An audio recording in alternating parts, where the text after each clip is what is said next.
on ABC's The View, one of the hosts, Sunny, was in discussion with her colleagues around the table about what needs to happen during this 2024 presidential election cycle. When we're looking at these polls and we're looking at who is voting for Trump, you've got 53% of white women that voted for him in 2020. We've got to reach those women.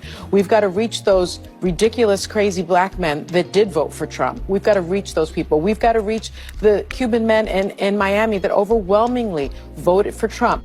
So she talked about the women and the Hispanic men.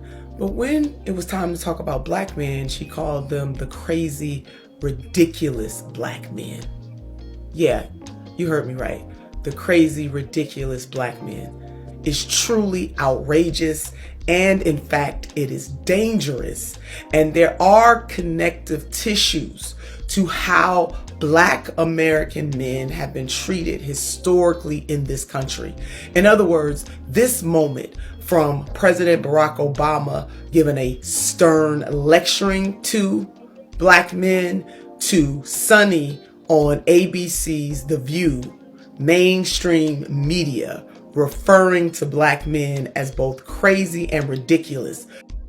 Yeah, see, Sunny is doing the same thing that Obama did. I don't know who died and told these people that they're now in control of black people. From Obama trying to tell black men what to do, to Sunny thinking that she's in charge of the black community too. Sunny is also a colonizer, just like Kamala Harris. It's interesting that both of these women are being worshipped as prominent AKAs, a black sorority, but most of the time she's presenting herself as a Puerto Rican woman. And then the most prominent AKA, she's not black at all. Think about it. Out of thousands and thousands of members, the most important member is an Indian Hindu and Irish colonizer. I'm telling you folks, you can't make this stuff up. Now, family, I want us to back up a little bit. And I want you to understand where I am coming from, even if you might not necessarily agree with the points that I am about to make. Black men in particular, and the black community generally speaking, meaning black men and black women, there is historical context to the way that black men are being singled out more than any other group. Black men are being villainized during this election cycle for reasons that I cannot wrap my mind around, and I'm not even going to try.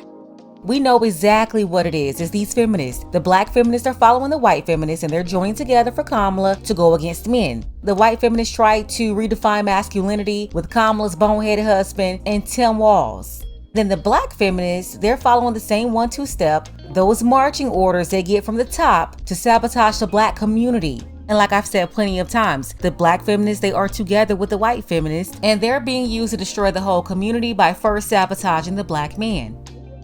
Because it is wrong. Black men are the most progressive male voting bloc in the United States of America. In 2016, over 81% of black men gave Secretary Clinton their vote. Over 81%. Meanwhile, on the other side of the ledger, white men, only 32%.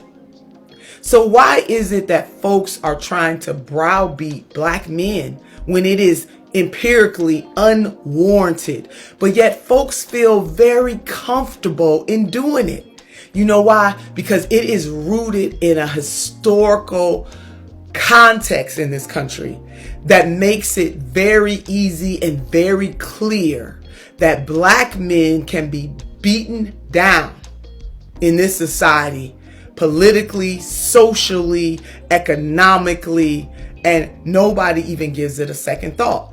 Now, the people who are saying these things, some people understand that historical context, and some people might not necessarily understand that historical context. It is a public lashing of black men. And even some in the media have said that President Obama did not go far enough in his chastisement of black men. And I simply don't understand that, because what else should President Obama have done making reference to black men and how they will vote during this election cycle? I mean, should black men be taken out and literally beaten? We must think about these things. And those of us who have cachet or have greater influence must think about these things in a deeper way. Black men in any election cycle, 2024 included, have the right to choose the candidate or candidates that they want to vote for without being vilified, chastised, told what to do, and more importantly, being called crazy and ridiculous.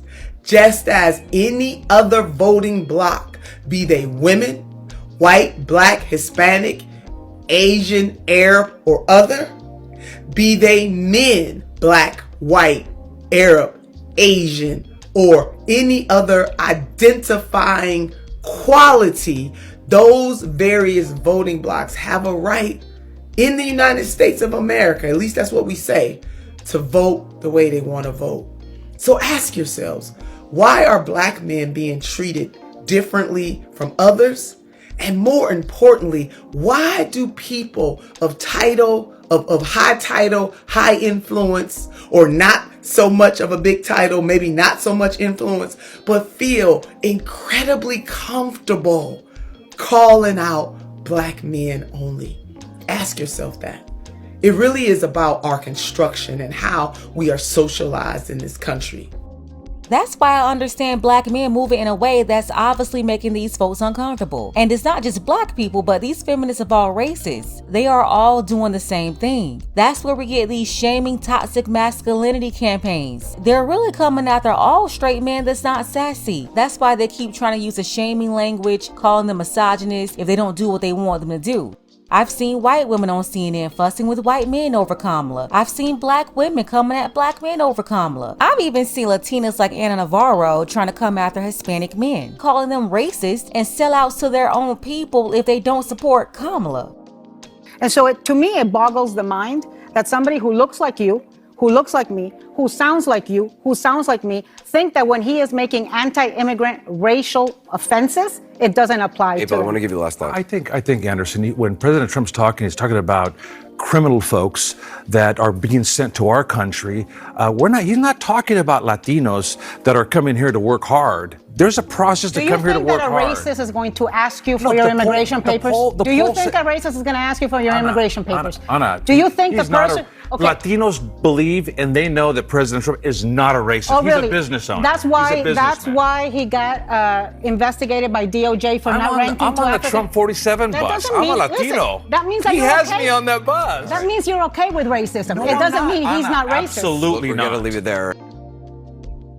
So yeah, it's not just one race here. We probably notice what's going on in our community because we see it the most, but you have a bunch of misanders trying to control everybody right now. My last point on this for this moment is that the tearing down of black men is ultimately the tearing down of the black community writ large. There is no separation between black men and black women when it comes to liberation. And while others may be ignorant to that fact, others may be doing this fully cognizant of what they are attempting to do, it is wrong and it hurts the black community.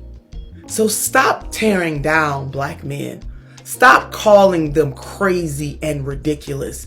And for the love of God, stop trying to take away their autonomy and stop sowing seeds of discord within the black community. Can we do that during this election cycle?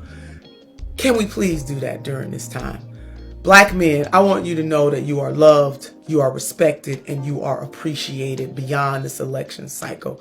And no matter how you choose to vote, I'm just baffled that we have to say this in 2024, in the 21st century, that black men, like any other demographic, have the right to make up their mind however they choose without being torn down. Again, black men, you are loved, you are respected, and you are appreciated.